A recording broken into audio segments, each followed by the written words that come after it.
ഓം നമ ശ്രീ ഗണേശ ശാരദാ ഗുരുഭ്യോ നമ. ശ്രീഭൂമി സമേത ശ്രീ മഹാവിഷ്ണവേ നമ. ഓം നമോ ഭഗവതേ വാസുദേവായ. സുലഭ സുവൃത സിദ്ധ ശത്രുജിച്ചത്രുതാപന ന്യഗ്രോധോദുംബരോശ്വത്തശ്ചാണൂരാന്ത്രനിഷൂദന സഹസ്രാർച്ചി സപ്തജിഹ്വ സപ്തൈധാ സപ്തവാഹന അമൂർത്തിരനഘോ ചിന്ത്യോ ഭയകൃദ്ഭയനാശന അണുർബൃഹത്കൃശസ്ഥൂലോ ഗുണഭിർനിർഗുണോ മഹാൻ അധൃതസ്വധൃതസ്വാസ്യ പ്രാഗ്വംശോ വംശവർദ്ധന ഭാരഭൃത്കഥിതോ യോഗീ യോഗീശഃ സർവകാമദ ആശ്രമശ്രമണഃ ക്ഷാമഃ സുപർണോ വായുവാഹന. ഹരി ഓം.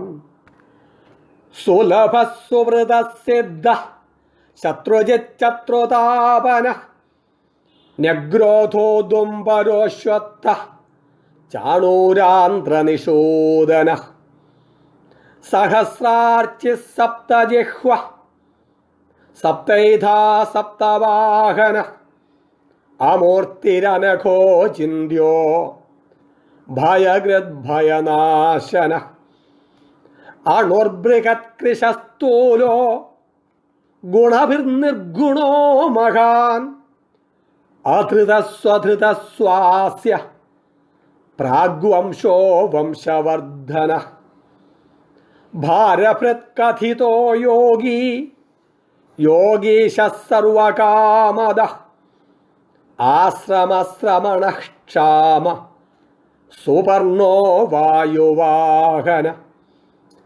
ധനുർധരോ ധനുർവേദോ ദണ്ഡോ ദമയിതാദമ അപരാജിത സർവസഹോ നിയന്താ നിയമോ യമ. ഹരി ഓം. ഓം ശ്രീ ഗണേശ ശാരദാ ഗുരുഭ്യോ നമ. ശ്രീഭൂമി സമേത ശ്രീ മഹാവിഷ്ണവേ നമ. ഓം നമോ ഭഗവതേ വാസുദേവായ. ഓം വിശ്വസ്മൈ നമ. ഹരി ഓം. ഇനി നമ്മൾ 88-ാമത്തെ ശ്ലോകം ആണ് ആരംഭിക്കുന്നത്. സുലഭ സുവൃത സിദ്ധ ശത്രുജിത് ശത്രുതാപന ന്യഗ്രോധോ ഉദുംബരോ അശ്വത്ഥ ചാണൂരാന്ത്രനിഷൂദന. ഇത്രയും മന്ത്രങ്ങളുണ്ട്. ചേർത്ത് പറയുമ്പോഴേ സുലഭ സുവൃത സിദ്ധ ശത്രുജിച്ഛത്രുതാപന. സുലഭ കഴിഞ്ഞിട്ട് വിസർഗമാണ് ഇസ്. സുവൃത കഴിഞ്ഞിട്ട് വിസർഗമാണ് ഇസ്. സിദ്ധ കഴിഞ്ഞിട്ട് വിസർഗമാണ് ഇഷ്. പിന്നെ ശത്രുജിത് കഴിഞ്ഞിട്ട് ശത്രുതാപന, അവിടെ ഇച്ഛ വരും. അപ്പം ശത്രുജിത് ശത്രുതാപന അങ്ങനെ വരും. അടുത്ത വരിയിലെ ന്യഗ്രോധോ ഉദുംബരോ ചേർത്ത് പറയുമ്പോൾ ന്യഗ്രോധോ ഉദുംബരോ ന്യഗ്രോധോ ഉദുംബരോ.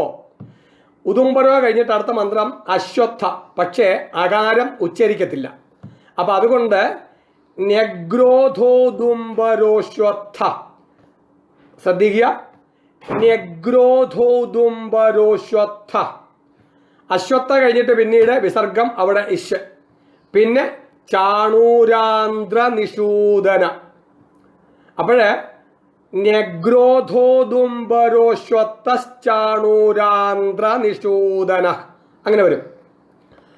സുലഭ സുവൃത സിദ്ധ ശത്രുജിച്ഛത്രുതാപന ന്യഗ്രോധോദുംബരോശ്വത്തശ്ചാണൂരാന്ത്രനിഷൂദന അങ്ങനെ ജപിക്കുക.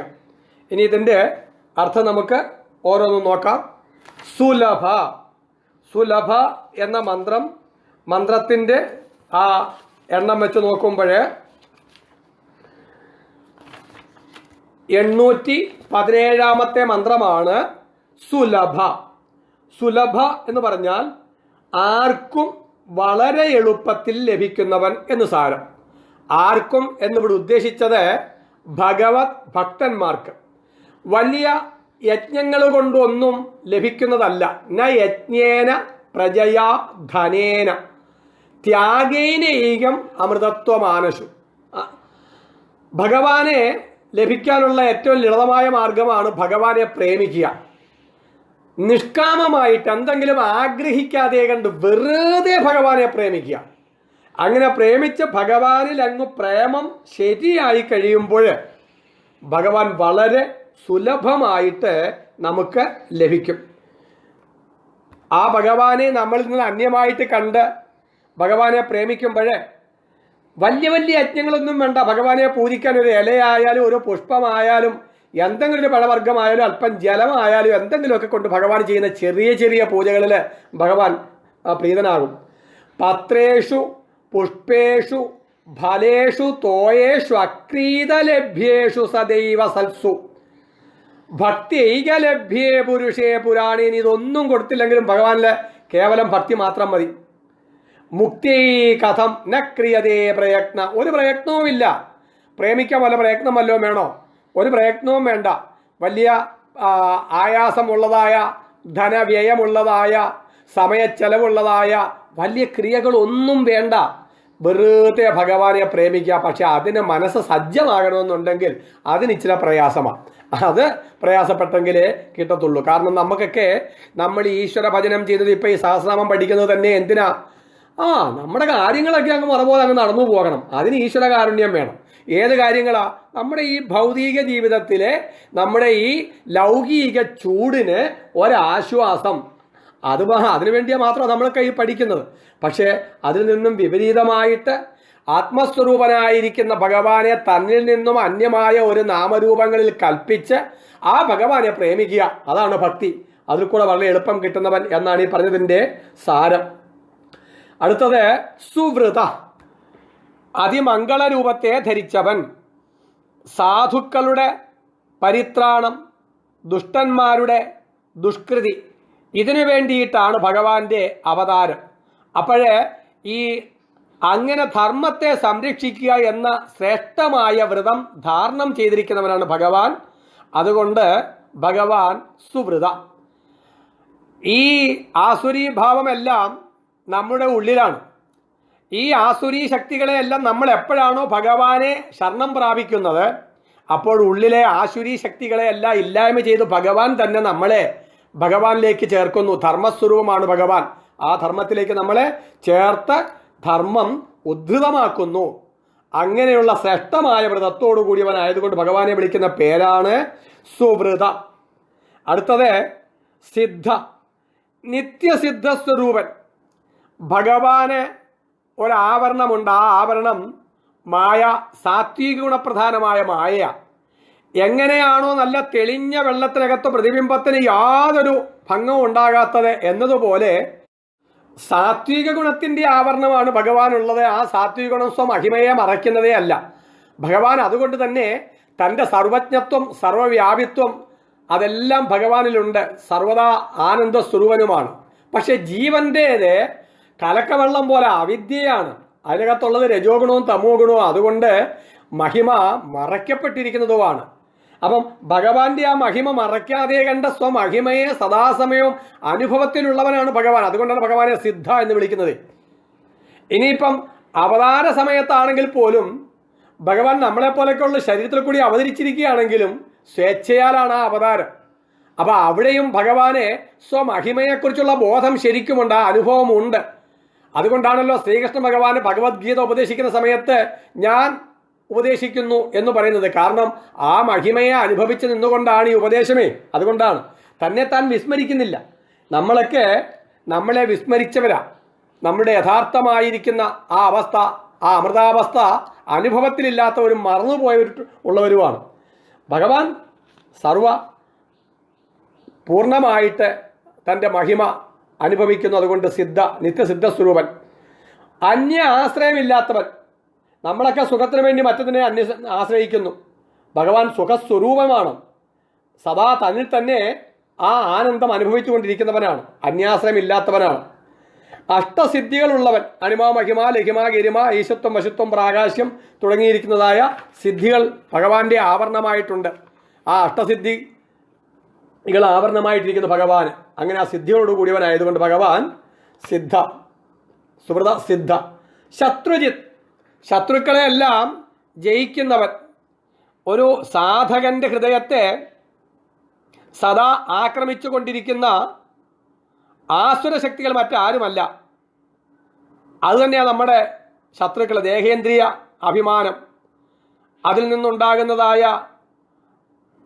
വിഷയവികാരങ്ങൾ, ഇവയുടെ നിരന്തര ശല്യം, അത് സംഘടിതം എതിർക്കുവാൻ വളരെ പ്രയാസമുള്ളതുമാണ്. എന്നാൽ നല്ല ഉണർവോടുകൂടിയ സാധകൻ ഹൃദയസ്ഥനായ ഭഗവാനെ അഭയം പ്രാപിക്കുമ്പോൾ ഈ അസുരശക്തികളെല്ലാം താനേ ശുഷ്കിച്ചുണങ്ങി കരിഞ്ഞ് അപ്രത്യക്ഷമാവുന്നതാണ്. അതുകൊണ്ട് ഭഗവാൻ സദാ ശത്രുജിത്താണ്, ശത്രുക്കളെ ജയിച്ചവനാണ്. ശത്രുതാപന, ശത്രുക്കളെ ദഹിപ്പിക്കുന്നവനാണ്. ഭക്തൻ ഭഗവാന്റെ തൃപ്പാദങ്ങളെ പൂർണ്ണമായും ശരണം പ്രാപിക്കുമ്പോൾ ഭക്തന്റെ അന്ധകരണത്തിലെ സകല നീചവാസനകളും ഭഗവത് അനുഗ്രഹത്താൽ ഭസ്മമായി പോകുന്നു, അങ്ങനെ ഭസ്മീകരിക്കുന്നു. അടുത്തത് ന്യഗ്രോധ, കീഴ്പോട്ട് വളരുന്നത് എന്നാണ് അതിൻ്റെ അർത്ഥം. ആല് തന്നെ ഈ സകല ഭൂതങ്ങളെയും ആയാൽ മറച്ചിട്ടുള്ളവൻ എന്നതിനർത്ഥം. ബ്രഹ്മാദികൾക്കും ഉപരിയായതിനാൽ അത്യുന്നത പദവിയിലിരിക്കുന്ന കാരണരൂപമായ ആ ബ്രഹ്മം, പരബ്രഹ്മം പ്രപഞ്ചരൂപത്തിൽ കീഴ്പോട്ട് വളർന്നതായിട്ടാണ് ഋഷീശ്വരന്മാര് കാണുന്നത്. അപ്പം ഊർധ്വമൂലം അധശാകം അശ്വത്ഥം പ്രാഹുരവ്യയം എന്ന് ഭഗവാൻ തന്നെ ഭഗവത്ഗീതയിൽ പറഞ്ഞിരിക്കുന്നു. പല ഉപനിഷത്തുകളിലും അത് പറയുന്നുമുണ്ട്. വേരു മുകളിലും ശാഖകൾ താഴോപശാഖകളുമായിട്ട് വളരുന്നതായ ഒരു അശ്വത്ഥമാണ് ഈ പ്രപഞ്ചം എന്ന് പറയുന്നുണ്ട്. ഈ പ്രപഞ്ചം, വിശ്വം, നമ്മൾ മന്ത്രം തുടങ്ങിയതിന് എങ്ങനെ വിശ്വം, വിഷ്ണു, വഷട്കാരോ, ഭഗവാൻ തന്നെയാണ് ഈ വിശ്വമായിരിക്കുന്നത്. കാലസ്വരൂപനായിരിക്കുന്ന ഭഗവാനാണ് ഈ വിശ്വമായിരിക്കുന്നത്. അതുകൊണ്ട് ഭഗവാൻ ന്യഗ്രോധം, ഈ ന്യഗ്രോധമാണ് ആത്മമഹിമയെ മറച്ചിരിക്കുന്നത്. നമ്മുടെ മനസ്സെല്ലാം അതുകൊണ്ട് എപ്പോഴും ബഹിർമുഖമായിരിക്കുന്നു. ഈ ന്യഗ്രോധമാകുന്ന വൃക്ഷത്തിലെ ഫലങ്ങൾ ഭുജിക്കാൻ വേണ്ടിയിട്ട് എപ്പോഴാണോ ഹൃദയമാകുന്ന താമരയിൽ വിളങ്ങുന്ന ആ പുണ്ഡരീകാക്ഷനെ സാക്ഷാത്കരിക്കുന്നത്, അപ്പോഴേ ജീവിതം പൂർണ്ണമാകുന്നുള്ളൂ. പക്ഷേ അത് മറയ്ക്കപ്പെട്ടിരിക്കുന്ന കാരണം കൊണ്ട് ആരും അങ്ങോട്ട് നോക്കുന്നുമില്ല എന്നുള്ളതാണ് അതിൻ്റെ കാരണം. അപ്പോൾ അങ്ങനെ തന്നെ മറച്ചിരിക്കുന്നു. അങ്ങനെ തന്നെ മറച്ചിരിക്കുന്നതായ മായയാണ്, ഈ മായാപ്രപഞ്ചമാണ് ന്യഗ്രോധം.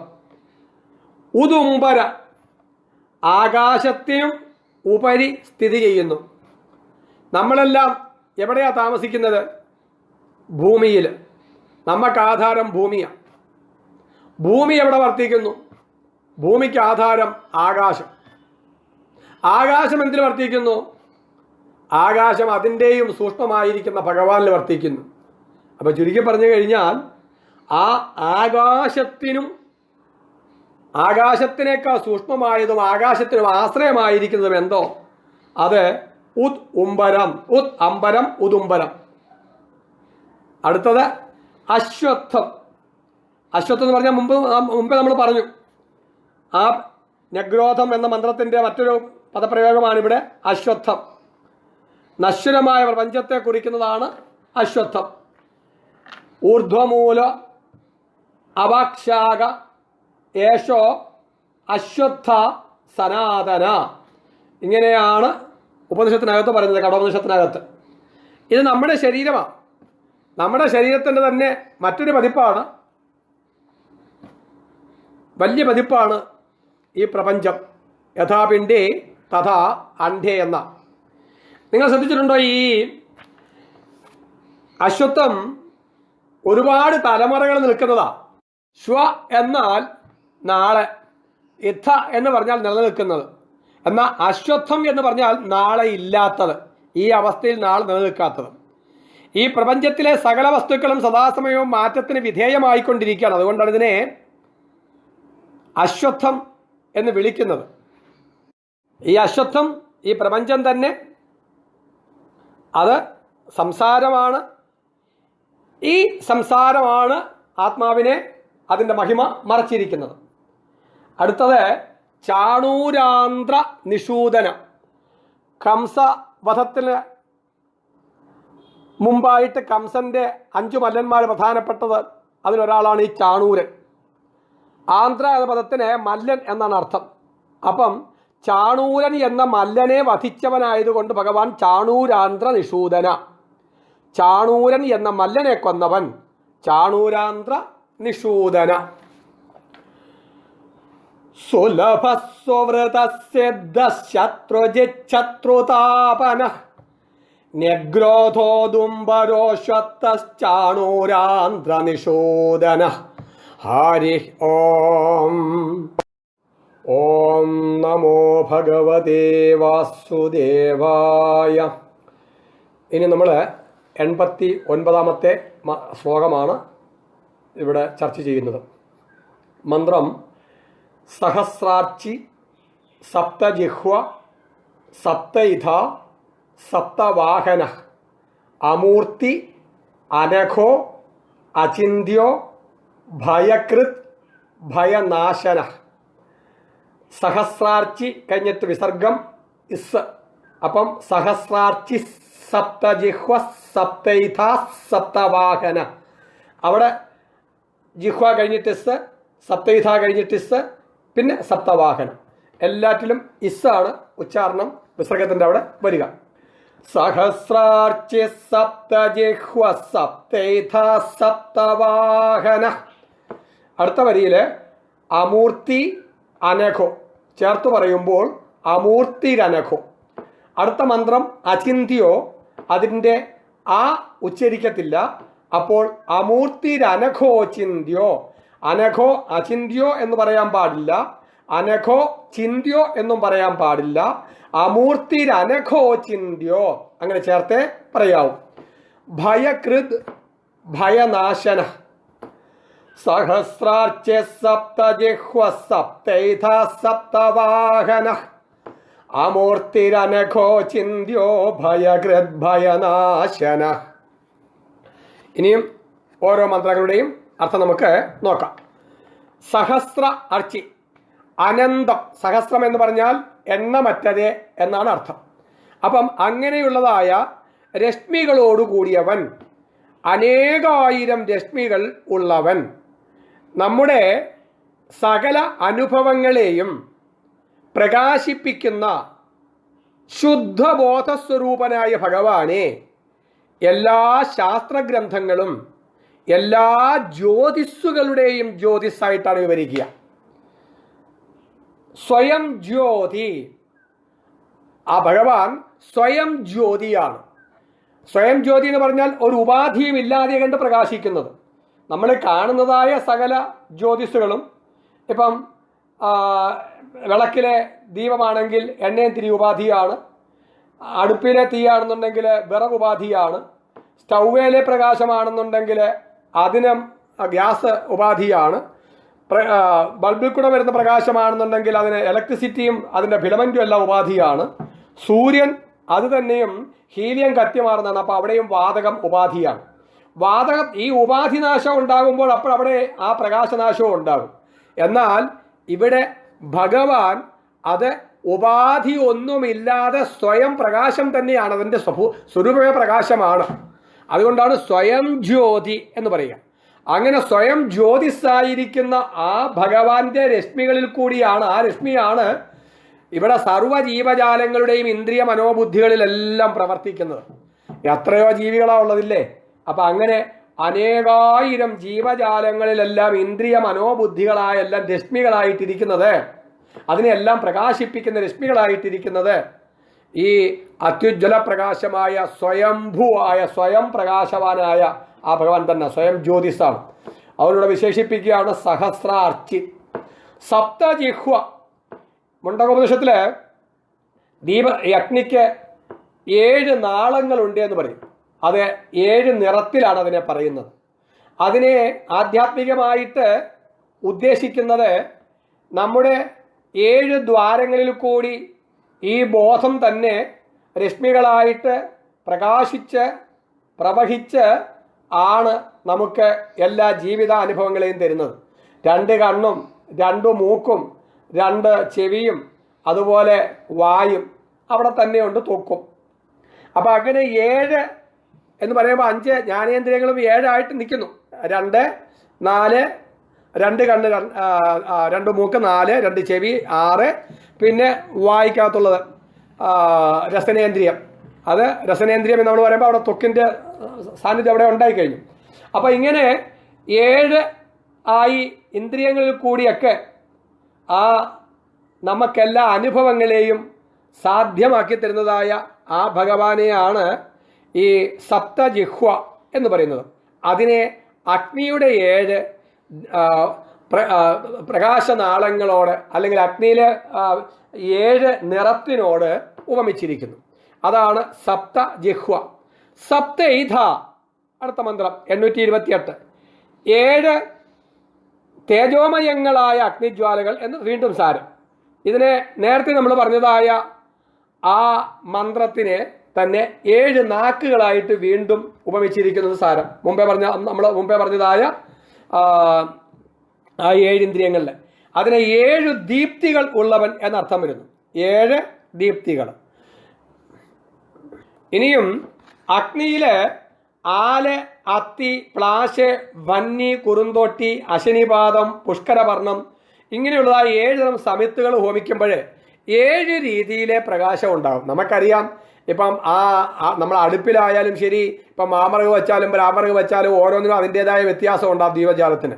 അപ്പം എന്ന് പറഞ്ഞതുപോലെ ഈ 7 സമിത്തുകളെ അഗ്നിയിൽ ആഹൂതി ചെയ്യുമ്പോഴുണ്ടാകുന്ന 7 രീതിയിലുള്ളതായ വർണ്ണങ്ങൾ അഗ്നി തന്നെ ഭഗവാനാകുമ്പോൾ അങ്ങനെയുള്ളതായ ആ 7 വർണ്ണങ്ങളെ ഇവിടെ ഭഗവാന്റെ 7 നാക്കുകളായിട്ട് ഇവിടെ ഉപമിക്കുകയാണ്.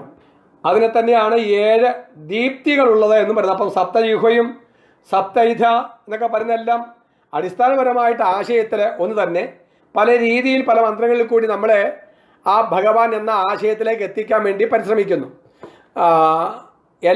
മനോബുദ്ധികൾക്കെല്ലാം അതീതമായ ഭഗവാനിലേക്ക് നമ്മളെ എത്തിക്കാൻ മനോബുദ്ധികൾക്ക് വഴങ്ങുന്നതായ ഉപമകൾ പറയുന്നു മാത്രം. ഭഗവാനെ ഒന്നുകൂടെ ഓമിക്കാൻ പറ്റുന്നത് വേറൊരു കാര്യം. അടുത്തത് സപ്തവാഹന. 7 കുതിരകളെ പൂട്ടിയ തേരിൽ സഞ്ചരിക്കുന്നവൻ. വേദത്തില് 7 കുതിരകളെ പൂട്ടിയ രഥത്തിലാണ് ഈ സൂര്യഭഗവാൻ വരുന്നത് എന്ന് പറയും. അത് ആ സൂര്യരശ്മിയിൽ 7 നിറങ്ങളുണ്ട്. നമ്മൾ സാധാരണ ഇതിൽ കാണാൻ പറ്റത്തില്ല. പക്ഷേ മഴവില്ലിൽ കൂടെ നമ്മൾ ഈ 7 നിറങ്ങളെ നമ്മൾ ദർശിക്കുന്നത് സൂര്യപ്രകാശത്തിലെ 7 വർണ്ണങ്ങളെയാണ്. അപ്പോൾ അങ്ങനെ 7 വർണ്ണങ്ങളെ 7 കുതിരകളായിട്ട് സങ്കല്പിച്ച് 7 കുതിരകളെ പൂട്ടിയ രഥത്തിൽ ഇരുന്നു കൊണ്ട് സൂര്യഭഗവാൻ നമ്മളിലേക്ക് വരുന്നു എന്ന് ഋഷീശ്വരന്മാര് കാവ്യാത്മകമായിട്ട് വർണ്ണിക്കുന്നു. ആദിത്യ ഭഗവാൻ വിഷ്ണു തന്നെ. അതുകൊണ്ട് ആ ആദിത്യ ഭഗവാനെ സപ്തവാഹന എന്നർത്ഥത്തിൽ പറയുന്നു. അടുത്ത മന്ത്രം അമൂർത്തി. ഒരു മൂർത്തമായ രൂപമില്ലാത്തത് എന്ന് സാരം. അമൂർത്തി എന്ന് പറഞ്ഞാൽ രൂപമില്ലാത്തവൻ, അല്ലെങ്കിൽ രൂപസങ്കല്പത്തിൽ മറ്റ് ഘടകങ്ങളാൽ പരിമിതമാക്കപ്പെട്ടത് എന്നർത്ഥം. അപ്പോഴേ നമ്മൾ കാണുന്നതായ മൂർത്തി രൂപങ്ങളെല്ലാം ഓരോ സങ്കല്പത്തോടു കൂടി ഈശ്വരൻ്റെ പരിമിതമായ ജ്ഞാനമാണ് നമുക്ക് തരുന്നത്. യഥാർത്ഥ ഭഗവാൻ അമൂർത്തിയാണ്. അതിന് നാമരൂപങ്ങളൊന്നുമില്ല. സപര്യക ശുക്രമകായം അവൃണം. സപര്യക അതെല്ലായിടത്തും വ്യാപരിച്ച ശുക്രം പ്രകാശമാണ്. സപര്യക ശുക്രം. അകായം അവ്രണം അസ്നാവിരം. അതിന് ശരീരമില്ല, നാഡീനരമ്പുകളൊന്നുമില്ല, അതിന് യാതൊരു ക്ഷീണവും ഉണ്ടാകുന്നില്ല, യാതൊരു മാറ്റവും ഉണ്ടാകുന്നില്ല. അങ്ങനെയുള്ളതാണ് എന്ത്? ഈ ഈശ്വരൻ. അപ്പം അങ്ങനെയുള്ളതായ ഈശ്വരനെ നമുക്ക് കാണാൻ പറ്റുന്നില്ല. അതുകൊണ്ട് നമ്മുടെ ഇന്ദ്രിയ മനോബുദ്ധികൾക്ക് വഴങ്ങുന്ന രീതിയിൽ നമ്മൾ അതിന് മൂർത്തി രൂപങ്ങൾ ഉണ്ടാക്കിയിരിക്കുന്നു. എന്നാൽ യഥാർത്ഥ ഭഗവാന് വല്ല മൂർത്തി രൂപം ഉണ്ടോ? ഒട്ടില്ലതാൻ. അതുകൊണ്ട് ഭഗവാന് അമൂർത്തി. അടുത്തത് അനഘ. അഖം എന്ന് പറഞ്ഞാൽ പാപം അല്ലെങ്കിൽ ദുഃഖം. അപ്പം ദുഃഖമില്ലാത്തവൻ, കാരണം സ്വരൂപം തന്നെ സച്ചിദാനന്ദമാണ്, സച്ചിദാനന്ദ സ്വരൂപനാണ് ഭഗവാൻ. അപ്പോഴാ ഭഗവാന്റെ സ്വരൂപം തന്നെ സച്ചിദാനന്ദമായതുകൊണ്ട് ആ സ്വമഹിമയിലാണ് ഭഗവാൻ സദാസമയം വർത്തിക്കുന്നത്. അവിടെ പിന്നെ ദുഃഖത്തിൻ്റെയോ ഒന്നും കാരണം ഉദിക്കുന്നില്ല. നമ്മൾ സുഖം അനുഭവിക്കാൻ വേണ്ടി ചെയ്യുന്നതായ കർമ്മം നമുക്ക് വിപരീതമായിട്ട് ഭവിക്കുന്നതാണ് പാപം. ഭഗവാൻ അങ്ങനെ സുഖം അനുഭവിക്കാൻ വേണ്ടി പ്രത്യേകിച്ച് കർമ്മമൊന്നും ചെയ്യേണ്ട ആവശ്യം വരുന്നില്ല. അതുകൊണ്ട് ഭഗവാനെ പാപം ഒട്ട് ബാധിക്കുന്നുമില്ല. അപാപവിദ്ധം, യാതൊരു പാപവും ബാധിക്കാത്തത് എന്നാണ് ഭഗവാനെ ഉപനിഷത്ത് വിശേഷിപ്പിക്കുന്നത്. അപ്പം അതുകൊണ്ട് അനഘ. അതുപോലെയാണ് അചിന്ത്യ. അപ്പം നമ്മളുടെ ഒരാള് ഈ പഞ്ചസാരയിൽ മധുരമുണ്ട് എന്ന് പറഞ്ഞു കഴിഞ്ഞാൽ മധുര അനുഭവിച്ചറിയുക അല്ലാതെ കണ്ട് ചിന്തിച്ച് മനസ്സിലാക്കാൻ പറ്റുന്നതാണോ? ഇന്ന മാതിരി ഇരിക്കും മധുരമെന്ന് ചിന്തിച്ച് മനസ്സിലാക്കാൻ പറ്റില്ല. അപ്പം എന്നതുപോലെ സർവത്ര എല്ലായിടത്തും നിറഞ്ഞു നിൽക്കുന്ന ആ ജ്യോതിസ്, ആ പരമപ്രകാശം, അതിനകത്താണ് നമ്മൾ ജീവിക്കുന്നത്. പക്ഷെ നമുക്കത് ഇന്ദ്രിയ മനോബുദ്ധികളൊന്നും ചിന്തിക്കാൻ പോലും പറ്റുന്നില്ല. പക്ഷേ നമ്മൾ യുക്തിയുക്തമായിട്ട് കേട്ട് മനസ്സിലാക്കി ഭാവന ചെയ്യുക. അതും ഭാവനയേ ആകുന്നുള്ളൂ, ഭാവനയ്ക്ക് വഴങ്ങുന്നതല്ല, ഭാവനയേ ആകുന്നുള്ളൂ. ഇപ്പം പഞ്ചസാരയ്ക്കകത്ത് മധുരമുണ്ട്, അപ്പോൾ ആ പഞ്ചസാരയുടെ ഗുണം മധുരമാണ് എന്നൊക്കെ നമ്മളിങ്ങനെ യുക്തിയുക്തമായിട്ട് മനസ്സിലാക്കുന്നത് പോലെ എവിടെയും നിറഞ്ഞു നിൽക്കുന്നതായി ഈശ്വര ജ്യോതിസിനെ നമ്മൾ യുക്തിയുക്തമായിട്ട് മനസ്സിലാക്കുക, അത്രയേ ഉള്ളൂ. പക്ഷേ ചിന്തയ്ക്കൊന്നും വഴങ്ങുന്നതല്ല. അതുകൊണ്ട് അചിന്ത്യ. അടുത്തത് ഭയകൃത്. ഭയങ്കരൻ, ഭയം ജനിപ്പിക്കുന്നവൻ. എല്ലാ ദുഷ്ടന്മാർക്കും ഭഗവാൻ ഭയം ജനിപ്പിക്കുന്നവനാണ്. ഭഗവാന്റെ എല്ലാ അവതാരത്തിലും ദുഷ്ടന്മാർക്ക് ഭഗവാനെ ഭയമായിരുന്നു. തൻ്റെ ഭക്തന്മാരുടെ സകല ഭയങ്ങളെയും നശിപ്പിച്ച് അവർക്ക് അഭയം നൽകുന്നവനാണ് ഭഗവാൻ. അതുകൊണ്ട് ഭയം കൃന്തതി ഇത് ഭയകൃതം. അപ്പോൾ ദുഷ്ടന്മാർക്ക് ഭയത്തെ ജനിപ്പിക്കുന്നവനാണ് ഭഗവാനെങ്കിൽ ഭക്തന്മാരുടെ ഭയം ഇല്ലായ്മ ചെയ്യുന്നവനുമാണ് ഭഗവാൻ. അതുകൊണ്ട് ഭയനാശന. ദ്വിതീയാത് വൈ ഭയം ഭവതി എന്നാണ്. അതായത് ദ്വൈതബോധം എവിടെ വരെ ഉണ്ടോ അവിടെയൊക്കെ ഭയം ഉണ്ടാവും. അദ്വയമായിരിക്കുന്നതായ, അദ്വിതീയനായിരിക്കുന്നതായ, ചിത്സ്വരൂപനായിരിക്കുന്നതായ ഭഗവാനെ, ഏകാത്മ പ്രത്യയ സാരമായിരിക്കുന്നതായ ആ ഭഗവാനെ അറിഞ്ഞു കഴിഞ്ഞാൽ പിന്നെ ആരെ ഭയക്കാനാണ്? അത് തൻ്റെ തന്നെ സ്വരൂപമല്ലേ ഭഗവാൻ. അപ്പോൾ കാണപ്പെടുന്നതെല്ലാം തൻ്റെ തന്നെ വ്യത്യസ്തമായ ഭാവങ്ങൾ മാത്രം. പിന്നെ എവിടെയാ ഭയം ഉണ്ടാകുന്നത്? അതുകൊണ്ട് ദ്വിതീയാത് വൈ ഭയം ഭവതി. ആ ഭയത്തിൽ നിന്നും മോചിപ്പിച്ച അദ്വൈതമായ ഭാവത്തിലേക്ക് ഭക്തനെ ഉയർത്തുന്നവനാണ് ഭഗവാൻ. അതുകൊണ്ട് ഭയനാശന. സഹസ്രാർച്ചി സപ്തജിഹ്വ സപ്തൈധാ സപ്തവാഹന അമൂർത്തിരനഘോ ചിന്ത്യോ ഭയകൃത് ഭയനാശന. ഹരി ഓം. ഓം നമോ ഭഗവതേ വാസുദേവായ. ഇനി നമ്മൾ 90ാമത്തെ ശ്ലോകമാണ്. അണു ബൃഹത് കൃശ സ്ഥൂലോ ഗുണഭിർ നിർഗുണോ മഹാൻ. എത്ര മന്ത്രങ്ങളാണ് അവിടെ? അണു ബൃഹത്ത് കൃശ സ്ഥൂലോ ഗുണഭിർ നിർഗുണോ മഹാൻ. 7 മന്ത്രങ്ങൾ ആ വരിയിലുണ്ട്. അവിടെ അണു കഴിഞ്ഞിട്ട് വരുന്നുണ്ട്. അപ്പോൾ അതുകൊണ്ട് അണുർ ബൃഹത് കൃശ, ആ കൃശ കഴിഞ്ഞുള്ള വിസർഗത്തിന് അവിടെ ഇസ് വച്ചിരിക്കും. അപ്പം അണുർ ബൃഹത് കൃശ സ്ഥൂലോ ഗുണഭൃത് നിർഗുണോ ചേർത്താ പറയുന്നത്. അപ്പം ഗുണഭൃത് നിർഗുണോ, ഗുണഭൃത് നിർഗുണോ ഇന്നായാ വരുന്നത്. ഗുണഭൃത് നിർഗുണോ മഹാൻ. അണുർ ബൃഹത് കൃശ സ്ഥൂലോ ഗുണഭൃത് നിർഗുണോ മഹാൻ. ഗുണഭൃത് നിർഗുണോ മഹാൻ.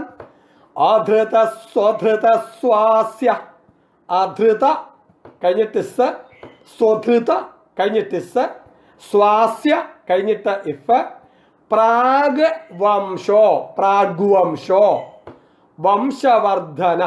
എത്രയും മന്ത്രങ്ങളാ. അധൃത സ്വധൃത സ്വാസ്യ പ്രാഗ്വംശോ വംശവർദ്ധന. നമുക്ക് ഓരോന്നിൻ്റെയും അർത്ഥം നോക്കാം. അണു ഏറ്റവും സൂക്ഷ്മമായത്. ഒരു വസ്തു എത്രത്തോളം സൂക്ഷ്മമാകുന്നുണ്ടോ അത്രത്തോളം അതിൻ്റെ വ്യാപനത്വം കൂടും. ഉദാഹരണമാണ് നെയ്യ്. നെയ്യ് ഉരുകുമ്പോൾ കുറെ കൂടെ സൂക്ഷ്മമാകുന്നുണ്ട്. അപ്പോൾ അതിൻ്റെ ഉൾക്കൊള്ളാനുള്ള ഇടം കുറെ കൂടെ വ്യാപരിച്ചതായിരിക്കും. ആ നെയ്യ് തന്നെ നമ്മൾ ഇനിയും അഗ്നിയായി മാറിക്കഴിഞ്ഞാലോ, അഗ്നിയായി മാറിക്കഴിഞ്ഞാൽ അതിൻ്റെ ആ പ്രകാശം അത് കൂടുതൽ സൂക്ഷ്മമായപ്പോൾ ആ നെയ്യ് അത് കൂടുതൽ സ്ഥലത്തേക്ക് അത് വ്യാപരിക്കുകയും ചെയ്യും. ഇങ്ങനെ ഏതൊരു വസ്തുവും എത്രത്തോളം സൂക്ഷ്മമാകുന്നുണ്ടോ അത്രത്തോളം അതിൻ്റെ വ്യാപനശേഷി കൂടും. നമ്മുടെ സ്ഥൂല ശരീരം അത് സ്ഥൂലമാണ്, വ്യാപനത്വം കുറവാണ്. മനസ്സോ സൂക്ഷ്മമാണ്, വ്യാപനത്വം കൂടുതലാണ്. അതിനേക്കാളും മനസ്സിന് പോലും വ്യാപരിക്കാൻ പറ്റാത്ത സ്ഥലങ്ങളിലേക്ക് നമ്മുടെ ബുദ്ധി വ്യാപരിക്കും. അങ്ങനെയുള്ള ബുദ്ധിയിൽ പുതിയ പുതിയ ആശയങ്ങൾ വന്നെത്തുന്നത് അല്ലേ. അപ്പം ബുദ്ധി മനസ്സിനേക്കാൾ സൂക്ഷ്മമാണ്, അത് അതിനേക്കാളും കൂടുതൽ വ്യാപനത്വം ഉള്ളതാണ്. അപ്പം അണു എന്നതിന് ഏറ്റവും സൂക്ഷ്മമായതെന്നും സർവ്വവ്യാപി എന്നും അർത്ഥം വരും. ഈ ഭഗവാൻ നാരായണൻ സർവ്വവ്യാപിയാണ്. എവിടെയാ ഇല്ലാത്തത്? അനാദ്യന്തോ എന്ന ഭഗവാനെ പറയുന്നത്. അനാദ്യന്തമായ ജ്യോതിസ്, ആദിയും അന്തവും ഇല്ലാത്തത്. എങ്ങനെ ആദിയും അന്തവും ഇല്ലാതാകുന്നത്? ഇപ്പൊ സൂര്യപ്രകാശം നോക്ക്, രാവിലെ പകലുണ്ട്, രാത്രിയില്ല. അപ്പൊ കാലം കൊണ്ടത് ഇല്ലാതാകുന്നു. അപ്പം കാലത്തിന്റെ പരിധിയിൽ നിൽക്കുന്നതാ. സൂര്യപ്രകാശം എവിടം വരെ ഉണ്ടോ അവിടെ ലോകം, സൂര്യപ്രകാശം ഇല്ലാത്ത ഭാഗമുണ്ടോ അവിടെ അലോകം. അപ്പൊ അത് ദേശം കൊണ്ടും പരിമിതിയിൽപ്പെട്ടതാ. അപ്പൊ അങ്ങനെ ഇപ്പം സൂര്യൻ പോലും ദേശം കൊണ്ടും കാലം കൊണ്ടും പരിമിതിയിൽപ്പെട്ടതാ. എന്നാൽ ഇത് എല്ലാ കാലത്തും എല്ലായിടത്തും ഉള്ളതാണ്. അപ്പൊ അതുകൊണ്ടാണ് ഇത് സർവ്വവ്യാപി എന്നും എല്ലായ്പ്പോഴും എല്ലായിടത്തും ഒരുപോലെ നിൽക്കുന്നതായ ജ്യോതിസാണ് ഭഗവാൻ. അതുകൊണ്ട് അണു ഏറ്റവും ബൃഹത്താണ്, ഏറ്റവും മഹത്തായിരിക്കുന്നതും വലിപ്പത്തിൽ വെച്ച് ഏറ്റവും വലിപ്പമുള്ളതും ഭഗവാൻ തന്നെയാണ്. സർവ്വവ്യാപിയായതുകൊണ്ട് ഭഗവാനിൽ നിന്ന് വലുതായ ഒരു വസ്തുവും വേറെ ഇല്ല. അപ്പം അതുകൊണ്ട് ഭഗവാന് ഏറ്റവും ബൃഹത്വമാണ്. അണിയോരണീയാൻ മഹതോ മഹീയ ആത്മസ്യ ജന്തോ നിഹിതോ ഗുഹായാം. അതായത് ഏറ്റവും പരമാണുവിൽ വെച്ച് ഏറ്റവും അണുവായതും ബൃഹത്തിൽ വെച്ച് ഏറ്റവും ബൃഹത്തായതും യാതൊന്നോ അതാണ് സർവരുടെയും ഹൃദയഗുഹയിലെ ആത്മസ്വരൂപമായിട്ടിരിക്കുന്നത് എന്ന് സാരം. അപ്പം അങ്ങനെ ഏറ്റവും അണുവുമാണ്, ഏറ്റവും ബൃഹത്വമാണ് ഭഗവാൻ. പിന്നെ കൃശ എന്ന് പറഞ്ഞാൽ ഏറ്റവും മെലിഞ്ഞത്. ഉടനെ തന്നെ പറയുകയാണ് സ്ഥൂല, ഏറ്റവും തടിച്ചത്. അപ്പം ആദ്യമേ ഏറ്റവും ലഘുവാണ്, അതായത് ലഘിമ, ഏറ്റവും കൃശമായത്. എന്നിട്ട് പറയുകയാണ് ഏറ്റവും തടിച്ചത്. അതും ഭഗവാൻ തന്നെയാണ്. സർവാത്മകനാണ് ഭഗവാൻ, ബ്രഹ്മം. അതുകൊണ്ട് ഏറ്റവും തടിച്ചത്. എന്നിട്ട് ഗുണഭൃത്ത്, ഗുണങ്ങളെയെല്ലാം ഭരിക്കുന്നവൻ. ഗുണങ്ങൾ എന്ന് പറഞ്ഞാൽ സാത്വികൻ, രാജസം, താമസം. ഈ ഗുണങ്ങൾ മഹാവിഷ്ണുവിൻ്റെ ചൊൽപ്പടിക്കാൻ നിൽക്കുന്നത്. നമ്മളൊക്കെ ഗുണങ്ങളുടെ ചൊൽപ്പടിക്കും, ഭഗവാന്റെ ചൊൽപ്പടിക്ക് ഗുണങ്ങൾ നിൽക്കുന്നു. ഗുണഭൃത്ത്. അതുകൊണ്ട് ഈ ആ ഗുണങ്ങളെ ഉൾക്കൊണ്ടുകൊണ്ട് ഭഗവാൻ, ഗുണങ്ങളെ സ്വീകരിച്ചുകൊണ്ട് ഭഗവാൻ സൃഷ്ടി സ്ഥിതി സംഹാര പ്രക്രിയയൊക്കെ നടത്തുന്നു. പക്ഷെ ഭഗവാന്റെ സാന്നിധ്യത്തിൽ പ്രകൃതിയാണ് സൃഷ്ടിക്കുന്നത്, ഭഗവാനല്ല സൃഷ്ടിക്കുന്നത്. ഭഗവാൻ നിമിത്തം മാത്രം തന്നെ. ഇപ്പോഴേ ഈ കരണ്ട് എന്ന് പറയുന്ന നിമിത്തമാണ്, ഫിലമെൻ്റാണ് അവിടെ പ്രകാശിക്കുന്നത് എന്ന് പറഞ്ഞ മാതിരിയാണ്. സൃഷ്ടിക്കും സ്ഥിതിക്കും സംഹാരത്തിനുമൊക്കെ കാരണം ഗുണങ്ങളാണ്. ഭഗവാൻ അവിടെ നിമിത്തം മാത്രം, അത്രയേ ഉള്ളൂ. ഭഗവാന്റെ സാന്നിധ്യത്തിൽ പ്രകൃതിയാണ് ഇതെല്ലാം ചെയ്യുന്നത്. അപ്പോൾ അങ്ങനെ ഗുണങ്ങളെയെല്ലാം നിയന്ത്രിച്ച് നിർത്തി സൃഷ്ടി സംഹാരങ്ങൾക്ക് പ്രയോജനപ്പെടുത്തുന്നവനായതുകൊണ്ട് ഭഗവാനെ ഗുണഭൃത്ത് എന്ന് പറയുന്നു. പക്ഷേ അങ്ങനെ പറയുമ്പോഴും ഭഗവാനെ ഈ ഗുണമൊന്നും ബാധിക്കുന്നേയില്ല. ഭഗവാനെ ഗുണം ബാധിക്കുന്നേയില്ല. അതുകൊണ്ട് ഭഗവാൻ നിർഗുണ. ഈ ഗുണങ്ങളുടെ സ്വാധീനം അല്പം പോലും ഇല്ലാത്തത്. അതുകൊണ്ട് നിർഗുണ. നിർഗുണനായിരിക്കുന്നത് ആ ആത്മാവ് ജാഗ്രത, സ്വപ്നം, സുഷുപ്തി ഈ മൂന്നവസ്ഥകളും ഗുണങ്ങളോട് ബന്ധപ്പെട്ടിരിക്കുന്നതാണ്. എന്നാൽ തുരീയം എന്ന് പറയുന്നതായ ആ നാലാമത്തെ അവസ്ഥയിൽ അത് ഗുണാതീതമാണ്. അതിനെയാണ് നിർഗുണൻ എന്ന് പറയുന്നത്, നിർഗുണം എന്ന് പറയുന്നത്, ഗുണങ്ങളുടെ അല്പം പോലും സ്വാധീനം ഇല്ലാത്തത്. അവിടെയാണ് പ്രപഞ്ച ഉപശമം ശാന്തം ശിവം അദ്വൈതം ചതുർത്ഥം മന്യന്തേ എന്നൊക്കെ ഉപനിഷത്തിൽ പറയുന്നത്. അതിനെയാണ് പറയുക സ്വയം ജ്യോതി, അനാദ്യന്തോ, നിർവികാര പരാത്പര, നിർഗുണ സച്ചിദാനന്ദോ എന്നൊക്കെ വിശേഷിപ്പിക്കുന്നത്. അത് ആ അദ്വൈതമായിരിക്കുന്ന ആ അവസ്ഥയാണ്. കേവലബോധം, ശുദ്ധബോധം, അഗാധബോധം, ആ തലത്തിൽ അത് നിർഗുണ. അടുത്തത് മഹാൻ, മാഹാത്മ്യത്തോടു കൂടിയവൻ, ശ്രേഷ്ഠൻ, മഹാശക്തൻ, പഞ്ചമഹാഭൂതങ്ങൾക്കും ദേശകാലത്തിനുമെല്ലാം അതീതൻ, എല്ലാറ്റിൻ്റെയും പരമ സാരവത്തായി ഭവിക്കുന്നവൻ. അടുത്തത് അധൃത, ആരാലും ധരിക്കപ്പെടാത്തവൻ, എന്നാൽ എല്ലാറ്റിനും ഏക അവലംബമായവൻ, എല്ലാത്തിനെയും ധാരണം ചെയ്യുന്ന ഭഗവാൻ, എന്നാൽ ഭഗവാനെ ആരും ധാരണം ചെയ്യാനില്ല. അതാണ് സ്വധൃത, തനിക്ക് താൻ തന്നെയാണ് താങ്ങ്, മറ്റൊന്നുമല്ല. നേരത്തെ നമ്മളൊരു ഉപമ പറഞ്ഞിരുന്നു, നമ്മളെയൊക്കെ താങ്ങിയിരിക്കുന്നത് ഭൂമി, ഭൂമിയെ ആകാശം താങ്ങിയിരിക്കുന്നു. ആകാശത്തെ എന്താ താങ്ങിയിരിക്കുന്നത്? അത് ഭഗവാനാണ്. ആ ഭഗവാൻ വേറെ താങ്ങുണ്ടോ? ഇല്ല. അങ്ങനെ ഭഗവാൻ താങ്ങുണ്ടെങ്കിൽ പിന്നെ അതിന് അങ്ങനെ അങ്ങോട്ട് പോകേണ്ടി വരും. ഇല്ല. അപ്പം ഏറ്റവും അൾട്ടിമേറ്റായിട്ട് ഒരു താങ്ങുണ്ടായിരിക്കണം, അത് ഭഗവാൻ തന്നെ. ശുദ്ധമായ ബോധം, കേവല ബോധം എവിടെ നിൽക്കുന്ന ആ കേവല ബോധത്തിലാണ് ഈ പ്രപഞ്ചം മുഴുവൻ നിൽക്കുന്നത്. അതുകൊണ്ട് എല്ലാത്തിൻ്റെയും താങ്ങ് ഭഗവാനാണ്. ആ ശുദ്ധബോധം അത് സ്വയം ജ്യോതിയാണ്, സ്വയംഭൂവാണ്, അതിന് മറ്റൊരു ആശ്രയമേ ഇല്ലാത്തതാണ്. അതുകൊണ്ടത് സ്വധൃത, തന്നെ താൻ തന്നെ താങ്ങിയിരിക്കുന്നു. സ്വാസ്യ, അതിതേജോമയമായ മുഖത്തോടു കൂടിയവൻ, ആസ്യത്തോടു കൂടിയവൻ. ആസ്യം എന്ന് പറഞ്ഞാൽ മുഖം. സകല വേദങ്ങൾക്കും അതിൻ്റെതായ മനോഹാരിത, സൗന്ദര്യം ഒക്കെ ഉണ്ട്. ഭഗവാനിൽ നിന്നാണ്, ഭഗവാന്റെ മുഖത്തിൽ നിന്നുമാണ് ഈ വേദങ്ങളെല്ലാം ഉണ്ടായത്. അപ്പോഴ് വേദങ്ങൾ തന്നെ അത്ര മനോഹാരിതയുള്ളതാണ് അതിൻ്റെ ആശയങ്ങൾ. അപ്പോൾ ആശയങ്ങളെല്ലാം വ്യക്തമാക്കുന്ന മനോഹാരിത ഭഗവാന്റെ തന്നെയാണ്. അങ്ങനെ വേദാത്മകമായ ജ്ഞാനാത്മകമായ മുഖത്തോടു കൂടിയതുകൊണ്ടാണ് സ്വ അസ്യ എന്ന് പറയുന്നത്. തേജോമയമായ ജ്ഞാനാത്മകമായിരിക്കുന്നതായ ഭഗവാന്റെ മുഖം അഗ്നിയാണ്. അഗ്നി എന്ന് പറഞ്ഞാൽ ജ്ഞാനം എന്ന് സാരം. അപ്പം ജ്ഞാനമായതുകൊണ്ടാണ് സ്വ അസ്യ. പ്രാഗുവംശ, ഏറ്റവും പ്രാചീനമായ പുരാതനമായ വംശപാരമ്പര്യത്തോടു കൂടിയവൻ. സമസ്ത ജഗത്തിനും കാലത്തിനും കൂടി ആദി കാരണമായ ഭഗവാനെ പുരാണ പുരുഷൻ എന്നാണ് വിളിക്കുക. ഇനിയും ഭഗവാനിൽ നിന്നാണ് ബാക്കിയുള്ളതായ വംശങ്ങളെല്ലാം ഉണ്ടായത്. പല രീതിയിലുള്ള വംശങ്ങളെല്ലാം ഉണ്ടായത് ഭഗവാനിൽ നിന്നാണ്. അതുകൊണ്ട് ഭഗവാൻ വംശവർദ്ധന. അപ്പം അണുവാണ്, ബൃഹത്താണ്, കൃശമാണ്, സ്ഥൂലമാണ്. അപ്പം എല്ലാം വിപരീതവും ആണല്ല. ഗുണമാണ്, ഗുണഭൃത്താണ്, നിർഗുണവുമാണ്. മഹാനാണ്, അധൃതനാണ്, സ്വധൃതനാണ്, സ്വാസ്യനാണ്, പ്രാഗ്വംശനാണ്, വംശവർദ്ധനാണ്. അണുർബൃഹത് കൃശസ്തോലോ ഗുണഭൃന്നിർഗുണോ മഹാൻ അധൃത സ്വധൃത സ്വാസ്യ പ്രാഗ്വംശോ വംശവർദ്ധന. ഹരി ഓം. ഓം നമോ ഭഗവതേ വാസുദേവായ. ഇനി നമ്മൾ 91 ശ്ലോകത്തിലേക്ക് പോവുകയാണ്. ഭാരഭൃത് കഥിതോ യോഗി യോഗീശ സർവകാമദ ആശ്രമശ്രമണ ക്ഷാമസ്വപർണോ വായുവാഹന. ഭാരഭൃത് കഥിതോ യോഗി യോഗീശ സർവകാമദ. ആശ്രമശ്രമണ, ആശ്രമ കഴിഞ്ഞിട്ട് ശ്രമണയ്ക്ക് മുമ്പായിട്ട് ഇഷ് ഉച്ചരിക്കണം. അപ്പം ആശ്രമശ്രമണ. ഇനിയും ശ്രമണ കഴിഞ്ഞിട്ട് ക്ഷാമ.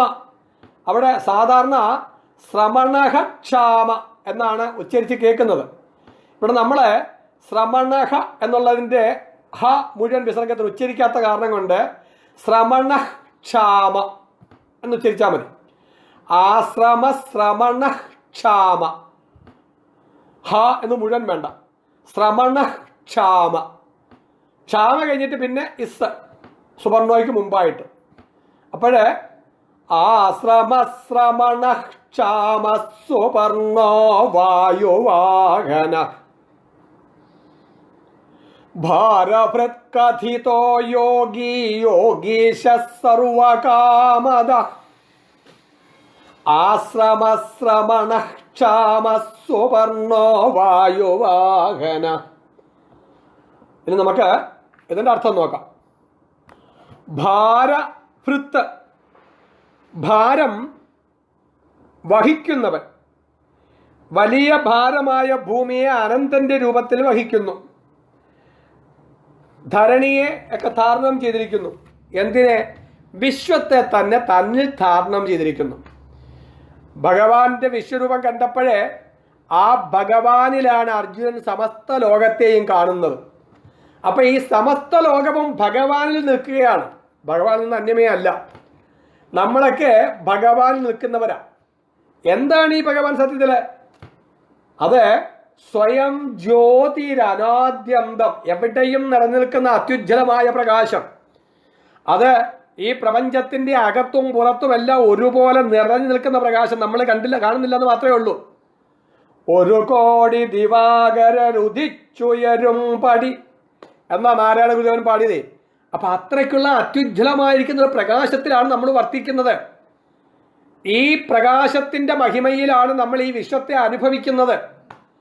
അപ്പോൾ ഈ വിശ്വം മുഴുവനും വിശ്വത്തെ മുഴുവൻ ധാരണം ചെയ്തിരിക്കുന്നത് ആ അത്യുജ്വലമായ മഹിമാവായ ആ പ്രകാശമാണ്. അതാണ് ചിത്പ്രകാശം, ആ ജ്യോതിസാണ്. അപ്പൊ ഈ വിശ്വത്തെ തന്നെ ധാരണം ചെയ്തിരിക്കുന്നതായ ഭഗവാൻ ആ വിശ്വത്തിന്റെ ഭാരത്തെ മുഴുവനും ഭഗവാനിൽ വെറും പൂ പോലെ നിസാരമായിട്ട് വഹിച്ചിരിക്കുന്നു. ഭാരഭൃത് കഥിത. സകല വേദങ്ങളിലും പുരാണങ്ങളിലും ഇതിഹാസങ്ങളിലും എല്ലാം പറയുന്നത് ഈ ഭഗവാനെ കുറിച്ച്. അതുകൊണ്ട് പുരാണ വേദ ഇതിഹാസ പുരാണങ്ങളിലെല്ലാം പറയപ്പെട്ടിരിക്കുന്നവൻ കഥിത. യോഗി, ജ്ഞാനത്താൽ പ്രാപിക്കപ്പെടുന്നവൻ, യോഗത്താൽ പ്രാപിക്കപ്പെടുന്നവൻ, സമാധിയാൽ അറിയപ്പെടാൻ കഴിയുന്നവൻ. സർവം കർമ്മ അഖിലം പാർത്ഥ ജ്ഞാനേ പരിസമാപ്യതേ. ജ്ഞാനത്തിൽ കലാശിക്കണം സർവകർമ്മങ്ങളും. ഏതാണ് ഈ ജ്ഞാനം? ഈ സച്ചിദാനന്ദ സ്വരൂപമാകുന്ന ചിത് സ്വരൂപമാകുന്ന ഈ ജ്ഞാനം. ഈ ജ്ഞാനത്തെ വിളിക്കുന്ന പേരാണ് ബോധം. ഈ ശുദ്ധബോധത്തിൽ വേണം സകല കർമ്മങ്ങളും പരിസമാപിക്കാൻ. എന്ന് പറഞ്ഞാൽ എന്ത് കർമ്മം ചെയ്യുന്നുണ്ടോ ആ കർമ്മങ്ങൾ മുഴുവനും ഈ ജ്ഞാനസമ്പാദനത്തിന് വേണ്ടിയിട്ടായിരിക്കണം എന്ന് സാരം. ആധ്യാത്മികമായ കർമ്മങ്ങൾ ചെയ്യുന്നു, യാഗങ്ങൾ ചെയ്താലും പൂജകൾ ചെയ്തു കഴിഞ്ഞാലും വിളക്ക് വരച്ച് നാമം ജപിക്കുന്നതായാലും അതിൻ്റെ എല്ലാം പരമമായ ലക്ഷ്യം എന്തുവാ? ഭഗവാനെ അറിയുക. ഭഗവാൻ ജ്ഞാനസ്വരൂപനാണ്. ആ ജ്ഞാനത്തെ പ്രാപിക്കുക. എല്ലാ കർമ്മത്തിൻ്റെയും പരമമായ ലക്ഷ്യം അത് തന്നെയാണ്. അങ്ങനെ സദാസമയവും ആ തന്നിൽ തന്നെ വർത്തിക്കുന്നവനായതുകൊണ്ട് ഭഗവാനെ യോഗി എന്ന് വിളിക്കുക. യോഗീശ, യോഗികളുടെ എല്ലാം ഈശൻ. നമ്മൾ നേരത്തെ പറഞ്ഞായിരുന്നു യോഗവിദാം നേത. അത് തന്നെ യോഗികളെ എല്ലാം അതിലേക്ക് നയിക്കുന്നത് ഭഗവാൻ തന്നെയാണ് യോഗീശൻ. സർവകാമത, എവിടെയാണോ ആരാണോ ഭഗവാനെ പ്രാപിക്കുന്നത് അവൻ പൂർണ്ണകാമനാകുന്നു. കാരണം എല്ലാ പ്രവൃത്തിയും അവിടെ അവസാനിക്കുന്നു. എല്ലാ പ്രവൃത്തിയുടെയും ലക്ഷ്യം സുഖമാണ്. അപ്പൊ പരമസുഖമാകുന്ന അഖണ്ഡ സുഖം, നിരന്തര അഖണ്ഡ സുഖാനുഭൂതി എന്നാ ശങ്കരാചാര്യ വിശേഷിപ്പിച്ചിരിക്കുന്നത്. നിരന്തര അഖണ്ഡ സുഖാനുഭൂതി. ആ സുഖാനുഭൂതി എത്തിക്കഴിഞ്ഞാൽ പിന്നെ വേറെ കാമങ്ങളൊന്നും ഉണ്ടാകത്തില്ല. അപ്പൊ അതിനെ പ്രാപിച്ചു കഴിഞ്ഞാൽ എല്ലാ കാമങ്ങളും അവിടെ എത്തുന്നു. സർവകാമത പൂർണ്ണനായി, കാമങ്ങളെല്ലാം പൂർണ്ണമായി. അതുകൊണ്ട് സർവകാമത. ആശ്രമ, ആശ്രമം എന്ന വാക്കിന് വിദ്യാലയം എന്ന അർത്ഥം. നമ്മൾ ഗൃഹസ്ഥാശ്രമം, ബ്രഹ്മചര്യാശ്രമം, വാനപ്രസ്ഥ ആശ്രമം ഇതെല്ലാം അഭയസ്ഥാനമാണ്, വിശ്രമസ്ഥാനം കൂടാ. എന്നാൽ അതിന് പേര് ആശ്രമം. നല്ലപോലെ അധ്വാനിക്കണമെന്നതുവാ. സംസാരമാകുന്നതായ ഈ കാട്ടില് അലഞ്ഞു തിരിഞ്ഞ് ദുഃഖവും ദീനവും നിരാശയും ഒക്കെ ആയിട്ട് കല്ലും മുള്ളും ഒക്കെ ചവിട്ടി കാൽ നോവുന്നത് പോലെയാണ് നമ്മുടെ ജീവിതം. അങ്ങനെ വശം കെട്ട് ദുഃഖിതരായിരിക്കുമ്പോൾ ഭഗവാൻ നാരായണൻ ശാന്തിയുടെ കുളിർകാറ്റുമായിട്ട് വന്ന് നമ്മളെ ആശ്വസിപ്പിക്കും. അങ്ങനെ സംസാരമാകുന്ന കാട്ടിൽ നിന്നും നമ്മളെ മോചിപ്പിക്കാൻ വേണ്ടി ഭഗവാൻ തന്നെ വ്യവസ്ഥ ചെയ്തിരിക്കുന്നതാണ് ബ്രഹ്മചര്യാശ്രമം, ഗൃഹസ്ഥാശ്രമം, വാനപ്രസ്ഥാശ്രമം, സന്യാസാശ്രമം. അങ്ങനെ ഈ 4 ആശ്രമ വ്യവസ്ഥകളിലും ജീവിതത്തിൻ്റെ ലക്ഷ്യം ഭഗവാനെ പ്രാപിക്കുക എന്നുള്ളതാണ്. അതുകൊണ്ട് ഭഗവാൻ തന്നെയാണ് ആശ്രമമായിരിക്കുന്നത്, അഭയസ്ഥാനമായിരിക്കുന്ന ഭഗവാൻ തന്നെയാണ്. ശ്രമണം ശ്രമിക്കലാണ്, ശ്രമമാണ്, വല്ലാതെ ഇട്ട് വലയ്ക്കുന്നവനാണ് ഭഗവാൻ. ഈ ആശ്രമ അഭയസ്ഥാനമാണെന്നുണ്ടെങ്കിൽ ഈ സാംസാരികമായ ദുഃഖം അത് വലിയ ശ്രമവുമാണ്. ക്ഷാമ ക്ഷയിപ്പിക്കുന്നവനെന്നും അത്യന്തം കൃശനായവൻ എന്നുമുണ്ട്. സംഹാരകാലത്ത് ജന്തുക്കളെയെല്ലാം ക്ഷീണിപ്പിച്ചില്ലാതാക്കുന്നു. രുദ്രസ്വരൂപനായിട്ട് എല്ലാത്തിനെയും ക്ഷയിപ്പിച്ച് അപഞ്ചീകരണം നടത്തി തന്നോട് ചേർക്കുന്നു. പഞ്ചീകരണത്തിൽ കൂടിയാണ് സ്ഥൂല പ്രപഞ്ചം ഉണ്ടായത്. അപഞ്ചീകരണത്തിൽ കൂടി തന്നോട് ചേർക്കുന്നു. അടുത്ത മന്ത്രമാണ് സുപർണ. സ്വർണമയമായ ഇല. ഭഗവാനാകുന്ന കാരണത്തിൽ നിന്നും പ്രപഞ്ചമാകുന്ന കാര്യമുണ്ടായി. ഈ കാര്യത്തെ ചമത്കാരാത്മകമായി ഒരു വൃക്ഷമായി പറയുന്നു. നമ്മൾ നേരത്തെ പറഞ്ഞു, ഊർധ്വമൂലമഥശാഖം അശ്വത്വം പ്രാഹുരവ്യയം. മുകളിൽ വേരോടുകൂടിയ ഒരാൽവൃക്ഷം താഴേക്ക് വളരുന്നു.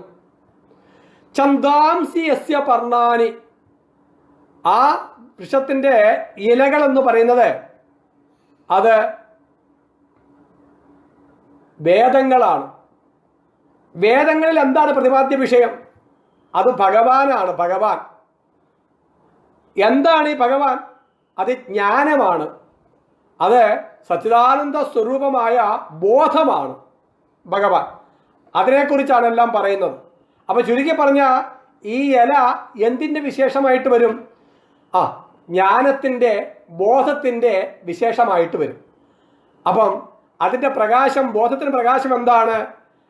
ലളിതാ സഹസ്രനാമത്തിലൊക്കെ നമ്മൾ പഠിച്ചിട്ടുണ്ടായിരുന്നു. എന്താണ്? നിജ അരുണപ്രഭാപൂരമജ്ജത് ബ്രഹ്മാണ്ടമല്ല. ചുവന്ന പ്രകാശത്തിൽ ഈ ബ്രഹ്മാണ്ടം മുങ്ങിക്കിടക്കുന്നു. നേരത്തെ നമ്മൾ പറഞ്ഞു സ്വയം ജ്യോതിസ്. അപ്പം അതൊരു പ്രകാശമാണ്. അപ്പം ഈ ബോധസ്വരൂപം അത് പ്രകാശമാണ്. എത്ര വളരെ കാവ്യാത്മകമായിട്ട് ഇതിനെയൊക്കെ വർണ്ണിച്ചിരിക്കുന്ന പറ. അപ്പം ആ ബോധപ്രകാശത്തെയാണ് ഇവിടെ സുപർണൻ എന്ന് വിളിക്കുന്നത്. ആ ബോധപ്രകാശം അതിനെ ഏതൊക്കെ രീതിയിലാണ് പറയുന്നത്? അത് ഈ ബോധപ്രകാശത്തെക്കുറിച്ചാണ് വേദങ്ങൾ പറയുന്നത്. ആ വേദങ്ങളെല്ലാം വാഗ്മയ രൂപമാണ്.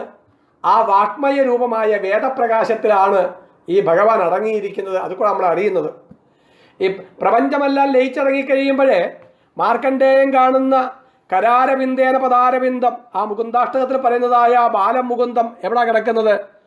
ഈ അശ്വത്ഥമാകുന്ന ആൽവൃക്ഷത്തിൻ്റെ ഇലയിലാണ് കിടക്കുന്നത്. ഇലയാകുന്ന ചന്തസ്സിൽ അല്ലെങ്കിൽ വേദത്തിലെ ആ ജ്ഞാനത്തിലാണ് കിടക്കുന്നത്. എന്ന് പറഞ്ഞാൽ ബോധസ്വരൂപനായിരിക്കുന്ന ഭഗവാനെയാണ് അവിടെ നമുക്ക് എന്തായിട്ട് കാണിച്ചു തരുന്നത്? ബാലം മുകുന്ദം മനസാ സ്മരാമി എന്ന് പറഞ്ഞ് ഒരു ബാലവേഷത്തിലുള്ളതായ മുകുന്ദനായിട്ട് കാണിച്ചു തരുന്നത് ഈ ബോധസ്വരൂപനാകുന്ന ഭഗവാനെയാണ്. കാവ്യാത്മകമായ വർണ്ണനയാണെല്ലാം. നമ്മൾ അങ്ങനെ ഭഗവാൻ കിടക്കുന്നു പ്രളയകാലത്തിനുള്ള അല്ല എൻ്റെ സാരം. അതൊക്കെ കാവ്യാത്മകമായ വർണ്ണന, നമ്മൾ ചിന്തിച്ച് മനസ്സിലാക്കിയിരുന്നതാണ്. അപ്പം ആ സുപർണൻ, വേദങ്ങളാകുന്ന ആ സുപർണത്തിൽ ശയിക്കുന്നവൻ, ചന്തോമയനായിരിക്കുന്ന ഭഗവാൻ ചന്തോമയനാണ്. ചന്തോമയം. അതുകൊണ്ട് ഭഗവാനെ സുപർണ എന്ന് വിളിക്കുന്നു. അടുത്ത മന്ത്രം വായുവാഹന.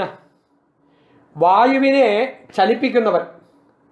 പഞ്ചഭൂതങ്ങൾക്ക് ഭഗവാനിൽ നിന്നാണ് ശക്തി ലഭിക്കുന്നത്. ഭഗവാന്റെ ആജ്ഞകൾ അലംഘ്യമാണ്. ഭഗവാനെ ഭയപ്പെട്ടവരുടെ കർത്തവ്യങ്ങളിൽ നിന്ന് അണുവിട വ്യതിചലിക്കാതെ അവ നിർവഹിക്കുന്നു. അപ്പം വായുവിന് സ്വയം ചലനശേഷിയൊന്നുമില്ല. ആ വായുവിനെ ചലനശേഷി ആയിരിക്കുന്നതും അതിന് വായു ചലനശേഷി കൊടുക്കുന്നതും ഭഗവാനാണ്. ഇതാണ് ഇതിൻ്റെ സാരം.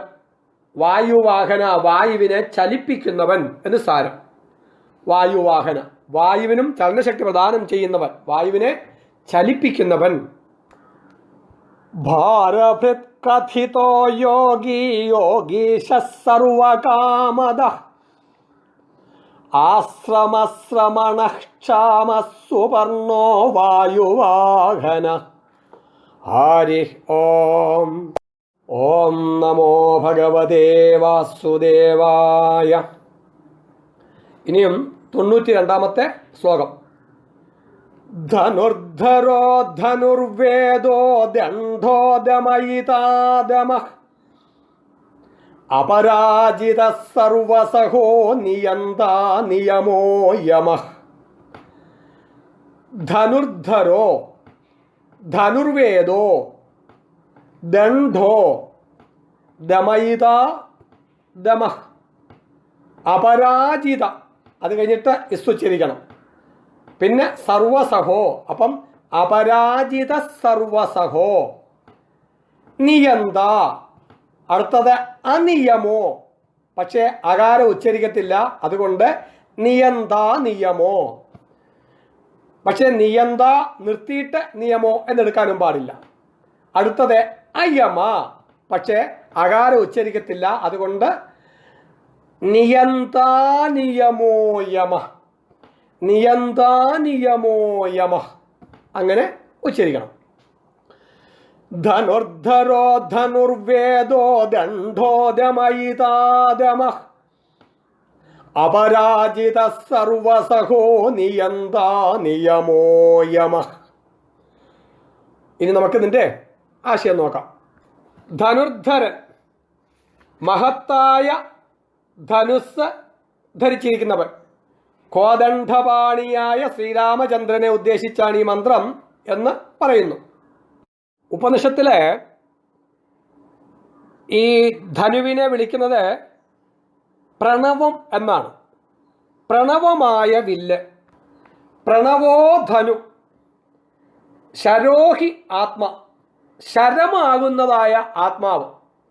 അപ്പോഴേ പ്രണവമാകുന്ന വില്ലിൽ ശരമാകുന്നതായ ആത്മാവിനെ തൊടുക്കണം. എന്നിട്ട് ബ്രഹ്മ തല്ലക്ഷ്യമുച്യതേ, അക്ഷരബ്രഹ്മം ഭഗവാനായിരിക്കണം അതിൻ്റെ ആ ലക്ഷ്യം, അക്ഷരബ്രഹ്മം. അപ്പം എങ്ങനെയാണ് ആത്മാവിനെ, ഈ പ്രണവമാകുന്നതായ ഓങ്കാരമാകുന്നതായ വില്ലിൽ ആത്മാവിനെ തൊടുക്കാൻ പറ്റുന്നത് എങ്ങനെയാ? മനസ്സിനെ ആ ഓങ്കാരത്തിൽ തന്നെ അങ്ങനെ നിർത്തണം, പിടിച്ചു നിർത്തണം. അങ്ങനെ പിടിച്ചു നിർത്തിക്കൊണ്ട് ആ ധനുസ്, ആ ആത്മാവിനെ ബ്രഹ്മമാകുന്ന ലക്ഷ്യത്തിൽ എത്തിക്കണം. അപ്പം അപ്രമത്തേന വേദ്ധവ്യം, മനസ്സിന് യാതൊരു ചഞ്ചലാത്മകതയും ഉണ്ടാകരുത്, മനസ്സിൻ്റെ ഏകാഗ്രതയിൽ കൂടിയാണ് ഇതിനെ സാധിക്കേണ്ടുന്നത്. അപ്പോഴെന്താകുന്നു? ശരവത് തന്മയോ ഭവേത്, ഈ ജീവാത്മാവ് ആ പരമാത്മാവായിട്ട് ഭവിക്കും.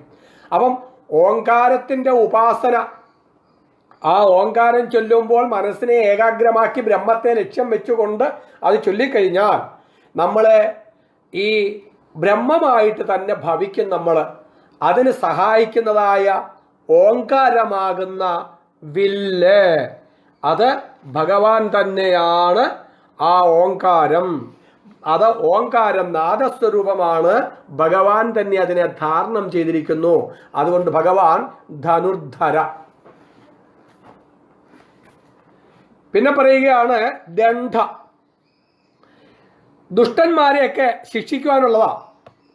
ഈ കാലത്തിനെയും വില്ലായിട്ട് ഉപമിക്കാറുണ്ട്, കാലമാകുന്നതായ വില്ല്. അപ്പം കാലമാകുന്നതായ വില്ലിനെയും ഭഗവാൻ ധാരണം ചെയ്തിരിക്കുന്നു. എന്തിന്? ദുഷ്ടന്മാരെ ശിക്ഷിക്കാൻ വേണ്ടിയിട്ട്. അങ്ങനെ ദുഷ്ടന്മാരെ ശിക്ഷിക്കുന്നവനും ഭഗവാൻ തന്നെ. അടുത്തത് ദമയിത. ദമയിത എന്ന് പറഞ്ഞാൽ നിയന്ത്രിക്കുന്നവൻ, നിയന്താവ് എന്ന. ദുഷ്ടന്മാരെ ശിക്ഷിച്ച് പാപികളെ നശിപ്പിച്ച് ലോകത്തെ സദാ നിയന്ത്രിക്കുന്നവൻ. ഭഗവാന്റെ ഈ നിയന്ത്രണം കൊണ്ടാണ് ആധ്യാത്മിക ജീവിത മൂല്യങ്ങളും സാത്വിക ഗുണങ്ങളും ഭൂമിയിൽ തഴച്ചു വളരുന്നതും പുഷ്പിച്ച് ഫലപ്രദമാകുന്നതും എന്നാണ് ഇതിനകത്ത് പറയുന്നത്. അപ്പം ദണ്ഡകാര്യത്തിൻ്റെ ഫലം, ആ ദണ്ഡകാര്യത്തെ ദണ്ഡത്തിൽ കൂടി ലോകത്തെ നിലയ്ക്ക് നിർത്തുന്നവനാണ് ഭഗവാൻ. അതുകൊണ്ട് ഭഗവാനെ ദമയിത എന്ന് പറയുന്നു. ദമം, ദണ്ഡത്തിൻ്റെ ലക്ഷ്യം ദമം, അതായത് മനസ്സിനെ നിയന്ത്രിക്കുവാനുള്ളതായ ഇന്ദ്രിയങ്ങളെ നിയന്ത്രിക്കാനുള്ള ശക്തിയാണ് ദമം എന്ന് പറയുക. ഇന്ദ്രിയങ്ങളെ നിയന്ത്രിച്ചില്ലെങ്കിൽ എന്താ ഉണ്ടാകുക? മതം ഉണ്ടാകും. അപ്പോൾ ദമസ്വരൂപമായിരിക്കുന്നതും ഭഗവാൻ തന്നെ ആയതുകൊണ്ട് ഭഗവാനോട് വിളിക്കുകയാണ് ദമ. അടുത്തത് അപരാജിത, പരാജിതനാക്കുവാൻ, തോൽപ്പിക്കുവാൻ കഴിയാത്തവൻ, അപരാജിത. സർവസഹ, സമസ്ത ജഗത്തിനെയും താൻ തന്നെ വഹിക്കുന്നു. അതുകൊണ്ട് ഭഗവാൻ സർവസഹ. ഇനിയും സർവകാര്യങ്ങളിലും സമർത്ഥൻ, അതുപോലെ സർവശത്രുക്കളെയും സഹിക്കുന്നവൻ. ഇങ്ങനെയൊക്കെ ഇതിൻ്റെ അർത്ഥം പറയുന്നുണ്ട്. പക്ഷെ നമുക്ക് ഏറ്റവും ശരിയായിട്ട് എടുക്കാൻ പറ്റുന്നത് ഈ പ്രപഞ്ചത്തെ മുഴുവനും വഹിക്കുന്നതാണ്. ഭഗവാനിൽ നിന്നാണ് ഈ പ്രപഞ്ചം ഉണ്ടായത്. ഭഗവാൻ തന്നെ നിലനിൽക്കുന്നു, ഭഗവാൻ തന്നെ ലയിച്ചു ചേരുകയും ചെയ്യുന്നു. അതുകൊണ്ട് ആ സർവ്വതിനെയും താങ്ങുന്നവൻ ഭഗവാൻ ആയതുകൊണ്ട്, ആധാരം ഭഗവാൻ ആയതുകൊണ്ട് ഭഗവാൻ സർവസഹ. അനിയന്ത, തന്നെ നിയന്ത്രിക്കുവാൻ ആരുമില്ല. താൻ ജഗത്തിനെ നിയന്ത്രിക്കുന്നു, പക്ഷെ തന്നെ നിയന്ത്രിക്കുവാൻ ആരുമില്ല. അതുകൊണ്ട് തനിക്കുപരിയായി തന്നെ നിയന്ത്രിക്കാൻ ആരുമില്ലാത്തവനായതുകൊണ്ട് അനിയന്ത. അനിയമ, മറ്റൊരാളുടെയും നിയമത്തിന് വിധേയനല്ലാത്തവൻ.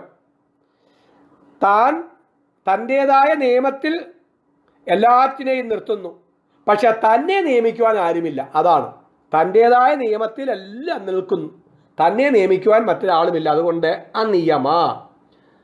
അയമ, യമിക്കാത്തവൻ. നമ്മളെയൊക്കെ യമൻ കൊണ്ടുപോകാറുണ്ടല്ലേ, കാലം കൊണ്ടുപോകാറുണ്ട്.